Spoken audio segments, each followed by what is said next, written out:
ìmọ̀pẹ̀lẹ́ understanding girlfriend tó wà understanding.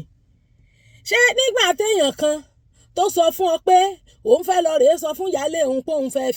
fẹ́ lọ rèé gba permission lọ́wọ́ rẹ̀, ìwọ náà wá gbà ó wá jókòó jẹkẹtẹ, ó wá jẹ́ kán gba yàrá kan fún ọ, wọ́n wá glorify ẹ síbẹ̀, wọ́n ṣe ọ́ lọ́ṣọ̀ọ́ síbẹ̀, wọ́n wá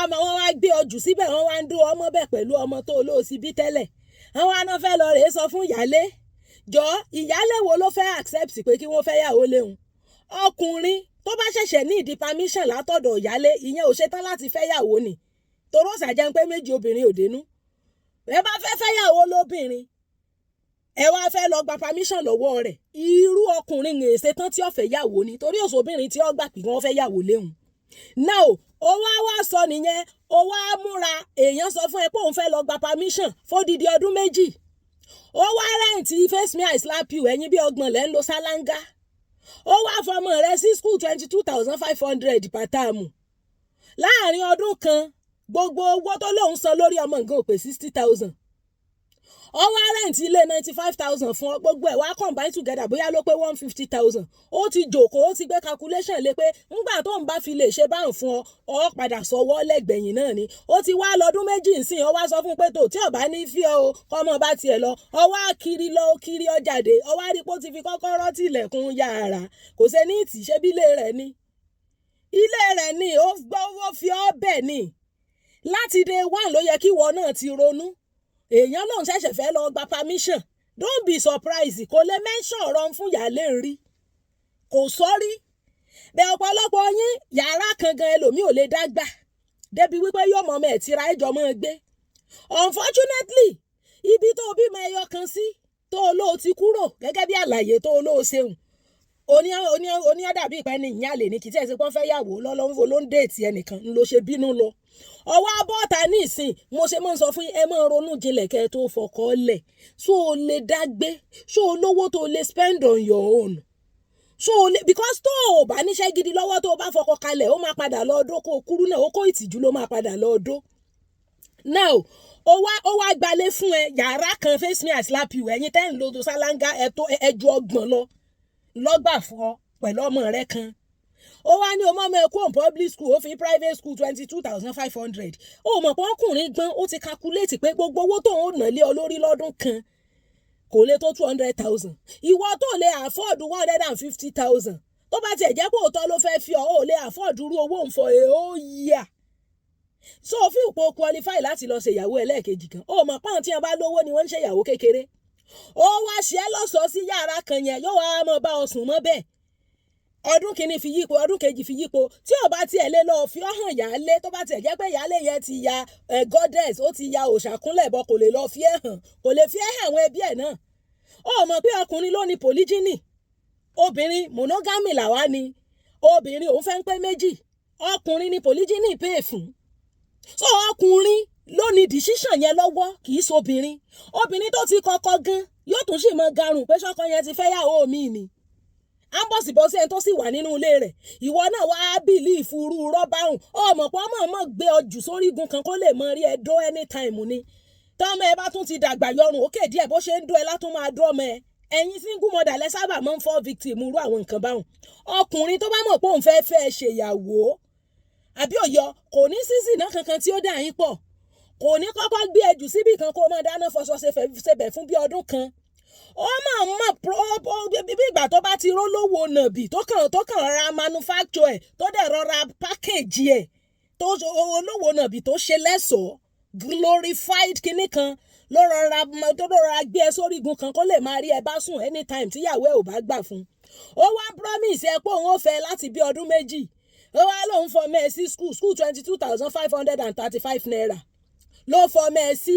Tó bá lọ gbòtẹ́ẹ̀lì tí ò ní sanwó òtẹ́ẹ̀lì, owó tó lóun sọ owó ilé tó gbà fún ẹ 95,000 face me I slap you àti 22,500 tí ń san lórí ọmọ ẹ, tó bá combine méjèèjì pọ̀ kò tí ì rẹ́ǹtì òtẹ́ẹ̀lì náìtì kan láwọn òtẹ́ẹ̀lì gidi tán wà òkè. àbí òye ọba yìí nísìn ó wá gbé ẹ síbẹ̀ nìyẹn yóò wá mọ́ ọdún ọmọ bẹ́ẹ̀ ọdún kìíní ọdún kejì fi yípo ó wá lóun fọmọ ẹ sí skul òun náà ń bá ọ sanwó lé ó mọ̀ wípé ó ń fi ọ ṣe glorified girlfriend kò fẹ́ jẹ́ kí anybody ó lè fọwọ́ kàn ẹ́ mọ́ kò fẹ́ jẹ́ kó ráyè tèèyàn míì mọ́ at the end of the day ńgbà tó wá ní ìwọ ò lè ṣe zina mọ́ o tó bá lè fẹ́ tó rá agreement yín nìyẹn ó wá fi padlock mí tilẹ̀kùn ìwọ àtọmọ ẹ wá wà ní òjò ṣé ìwọ ò ti mọ̀ pé láti day one of that relationship ó ti mọ̀ pé intention ẹ̀ nìyẹn ó ti wo gbogbo calculation ìgbésí ayé ẹ ó ti wo nǹkan tó worth tóun bá lè gbalẹ̀ yàrá kan fún ẹ tóun dẹ̀ lè mọ́mọ́ ẹ kúrò ní public fi sí school kan tí ò wọ́n jù ó ti calculate iye tó máa ná òun ó dẹ̀ ti mọ̀ wípé ní ó sì pay òun ju kóun lọ́mọ ṣe pay as you go lọ tó bá ṣe pay as you go fódìdí ọdún kan ó mọ iye tí ó ti ná ìwọ náà dẹ̀ gbà ó wá ń ná ní ẹ má wọ̀rí ìyá yóò ti gbà ìyá ìwọ ló fẹ́ gbà ìyálé wo ló fẹ́ gbà kan fẹ́ yàwó léhun ó ti mọ̀ pé rọ́ ni ọkùnrin bá fẹ́ tẹ̀ ẹ́ bá sùn gan àlìsí ó yẹ kó jẹ́ pé yóò lójú irọ́ tí ó lè pa fún ọ ìyálé wo òkè ìwọ tó lọ kúrò níbi tó wà tẹ́lẹ̀ kì í ṣe pé orí fìrìfìrì wípé wọ́n ń fẹ́yàn kan wọ́n tiẹ̀ tí ìfẹ́ yẹn wọlé o ló ṣe ló bínú kúrò níbẹ̀ so ṣé ìwọ tó bá fẹ́ yàwó lé wọ́n ṣé wọ́n máa gbà so ọkùnrin tó bá ti sọ pé òun fẹ́ lọ gba permission lọ́wọ́ ìyálé kó tó fẹ́ ìyẹn ò ní ẹ fẹ́ ni tó bá fẹ́ ìfọ́ọ̀mù ìyálé ẹ̀ tó bá yẹ kó sì wà nù ilé ẹ̀ is a different thing kéèyàn ìfọ́ọ̀mù èèyàn ó yàtọ̀ sí pé èèyàn fẹ́ gba permission ìyálé wo ló fẹ́ gbà kan fẹ́ yàwó léhun ẹ jẹ́ ń fira mi ṣàpẹẹrẹ ń sìn ẹ jẹ́ àzúmù pé mo lọ́kọ ń sìn kọ́kọ́ mi fẹ́ yàwó tó bá fẹ́ ìyàwó decision rẹ̀ ni kì í ṣe decision tèmi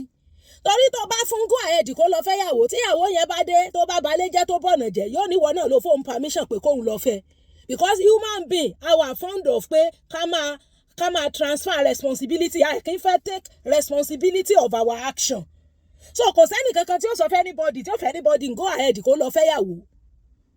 kódà ọkùnrin tí ò níyàwó rí obìnrin tí ò lọ́kọ rí wọn ń fúnyàn ní ó yá lọ fọ́kọ ó yá lọ fẹ́ yàwó ó gbọ́dọ̀ tọkàn ẹ̀ wá bó bá sobìnrin náà ló fẹ́ kọ́kọ́ tó fẹ́ lọ fọ́kọ mi kò sí ní tẹ́ lè sọ fún tí ó wọ̀ létí kò sẹ́ni kankan tí ó fọkùnrin kankan permission ó wù ló ṣe ó wá sọ bí ẹ tó bá ti wá dún ẹ tán àwa ní má wọ̀rí ìyá yóò ti gbà mo sì ń bẹ̀ ìyá yìí lọ́wọ́ ìyá yìí rọ́wọ́ ó mọ̀ pé yẹn ń tàn ẹ́ dún ni ó wá níwò gbà mọ́ ó wò mọ̀ pé tí ò bá tiẹ̀ fi ẹ́ bí hàn yá ìyún ti lé according to irọ́ tó ló pa fún ẹ o àwọn ẹbí ẹ̀ náà kò lè fi àbáwọn ẹbí ó mọ̀ pé as far as polygyny is concerned àwọn family ọkọ gan they are more important than that ìyálé bẹ́ẹ̀ ni mo ti rẹ́yàn tán fẹ́ yàwó lé tó ṣe pé àwọn ẹbí ọkọ náà ní láyé àwọn ò gbà wọ́n ní láyé ò lè fẹ́ yàwó lé alágbájá àwọn ò lè gbà kò jẹ́ bẹ́ẹ̀ lọ́dọ̀ àwọn ẹbí náà scatter relationship yẹn àwọn náà dúró sẹ́yìn ìyálé yẹn pé láyé àwọn ò ní gbà